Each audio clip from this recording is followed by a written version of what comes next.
going to talk about movement. Movement is an important pillar of ARKAN Life in general, and especially now during this ARKAN Method retreat. And I here welcome Coach Siham Zaki. Please tell me about you, about your consultancy, and about your coaching career and how you add value to people's life. Thank you so much for the intro, Jimmy. I'm very, very happy to be here with you. And I think this is such a great initiative. And well, about me, I'm Siham. I've been in the fitness industry for 12 years now. And I'm a co-founder of SP Fitness Consulting. Myself and my partner, we decided to start it up just to help people understand that fitness does not revolve around all the trends, or it has to be something that is very complicated. We try to present something and create something that fits exactly what the person is looking for, whether it's a person or a company or a retreat as the one we're in right now. And when it comes to my coaching career, I think it's important to mention that I'm also a full-timer in HR. So I think being in the corporate world really helped me understand how much people can get dwelled into that, and having a bit of both sides, being in the corporate world and also being a coach, helps me deliver something a little bit different and a little bit more authentic that is relatable to my clients. So it's not just like I'd finish work, I'd run to teach a class, and I know exactly how everyone in the room is feeling. So I think it creates that connection. And that's where I see there's a big value that I add there. Right. And we all see that, people go, oh, we need a personal trainer, or go to the gym that will solve or give me the strength I need. Do you think this is a myth? And why is it this relatability, this focus that you have, understanding them helps? And this is what we're trying to achieve through this pillar here in ARKAN Method. What about this myth, and what is it that people should look for in movement? I think I'm going to stay away from all the, terminologies of PT and science. It's just, I'll take movement down to the simple term of intention. I think what people forget is moving with intention. We could literally move every day by just walking. If that works for you, fits your schedule, makes you happy, why not? And I think that's what would take me back to the ARKAN retreat. Like, ARKAN retreat really bridges that, the science with real life, and we put a lot of lines here under real life. I think that's what people forget. They look at pictures on Instagram or videos and they think, fine, that's just going to work perfectly for me. But will it fit your life? Probably not. And I think, again, back to movement, here, what I've seen over today and hopefully tomorrow as well, we stay away from moving with intensity, moving a little bit more with intention. And that's what would create movement eventually into being medicine. So yes, having PT is great, but you need to invest some time understanding what works for you. Like, what works for Siham is definitely different than what works for Jimmy, and make peace with that, right? And that's what I feel movement is about, finding what works for you and being consistent with it, right? And it takes trial and error, right? I could run and then I see running is not for me. I could cycle and say, I'm a big lifter. I love weights so much. Get me on a treadmill, I want to kill myself. I don't enjoy it, right? And you mentioned two important things that I want to, get down in an example. So say, you have a middle-aged man or woman, they missed out on exercising, and they want to age swiftly, strongly in their 60s, 70s, 80s. If they want to start today, you mentioned about consistency, which is incredibly important.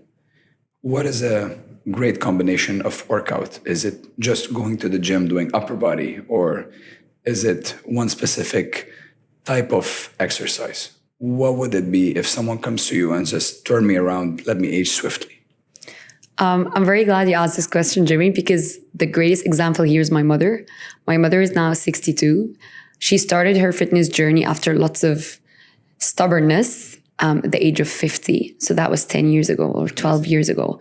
And I kid you not, she started at home on her iPad with a lady on YouTube who just does walk. You walk in different ways on the spot. She started there. And now she can snatch 15 kgs. She can burp you with 2 dumbbells overhead. And I look at her, I'm like, that's competition right there. So if someone comes to me and asks me this, I'll be like, tell me your schedule. Tell me what works for you. Tell me what you dislike. Because like, let's say my mom hated being in the gym. She did not like classes. I think part of it, she didn't feel comfortable enough or confident enough. She was intimidated. So we need to take that element of intimidation out by understanding what the person is most comfortable in. And once they get into that comfort, you can slowly start reintroducing other ways of staying fit. And that's exactly what I did with my mother. I was like, Mom, you don't want to come to the gym or classes with me, even though it's for free? Fine. Let's stick to your iPad and your walk. And then slowly started introducing more strength videos. And it was just in her own space, in her own comfort. And then slowly started bringing her to classes, etc. So I think, again, it's what works for the person. There's no one formula that fits all, right? Amazing. What is the most common thing so you see in all your clients and all these high-performing individuals we bring to our retreats? What is, you would think, a common myth or something that they do more of or less of that you know that's going to hit the nail in the head and helping them add value or make a change in their movement aspect of life to do it better and become stronger and more resilient? What is a common thing that you see? With is it they focus on movement, one muscle group versus other, or they do more of one thing than the other? I think I see everyone chasing the high of, let's sweat so much. I need to be so drained after a workout. And if not, I'm one of those, right? Sometimes I fall into that trap of, I didn't sweat enough. That was not a good workout. It's either all in or I'm out. And I think that's just a typical mentality of, being so hard on yourself. But the problem is it really backfires. I think what I would suggest, or a tip for everyone who's trying to stay fit regardless of the age, is recovery. I don't think we have enough of that. I think recovery in itself is a way of movement. It's quite intentional, and it's I think the most challenging because it requires you to sit still or do things that would make you realize, oh my God, my hip is not moving, right? Why are my shoulders hurting? And I think we try to, and you would agree, Jimmy, you're an Ironman athlete, you would agree that if you feel something before your Ironman competition or race, you would not go check it up because it's like, no, I don't want anything to come in the way of my performance. But this would be the major thing stopping you from actually performing well. So I would say when it comes to movement specifically, recovery is so important, and it's very much ignored. Even in classes, you see people, the moment it's stretch time, I'm out of class. I'm not going to stay there. I don't have time for this. It's a waste of my time. I'm strong. I'm good enough.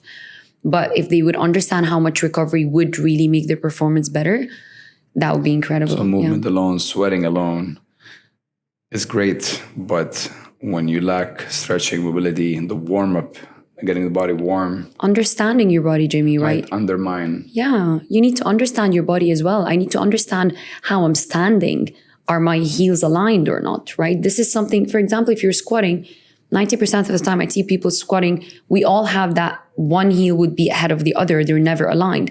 They don't even see that, right? And then they wonder why my knees were hurting. Why did I fall? Why am I losing balance? Everyone is quite impatient, right? And again, I would go back to being here in this retreat with the ARKAN retreat. I think it doesn't just add intention, but also it's the right place for people who want to build foundations and take their time rather than just have quick fixes, right?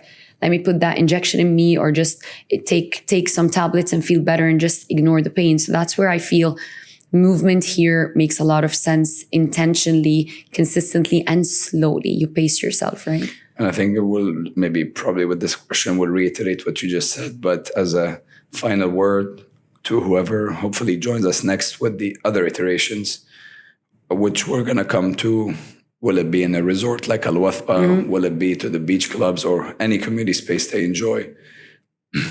We will join forces with us. And what is it that they're gonna learn, or what is it that are gonna excite them to join the movement part? Again, intention. Yeah. And just backing everything up with science and making it so personal to that individual. You're not just coming to move with a lot of people. It's super personal. It's very customized. You will leave taking something away from me. I know how to squat better today. I know that when I squat, my knees are not pushed out, they're pulled in, right? When was the last time which someone noticed that about you individually? So I think the personal experience, how everything is super customized to every individual, that's for the movement bit. And the overall experience, it's again, it focuses so much on building strong foundations, on real facts, on science, not just on trends you see online or on TikTok or Instagram, and not quick fixes. And I think that's what people should eventually get back to, slowing down, doing everything more intentionally. And I think this would be the perfect place for it. All right. Coach Sisi, thank you for being part of ARKAN Life and this retreat, the first iteration. As you laid it out very nicely, it's about intention, it's about evidence-based and personalized approach, holistic. That includes movement and delivering quality aspect of it to the clients and to the guests that are attending it. So once they leave here, they leave with hopefully lessons learned to move with intention. So thank you for being here. Thank you so much, Jimmy, for having me. Thank you.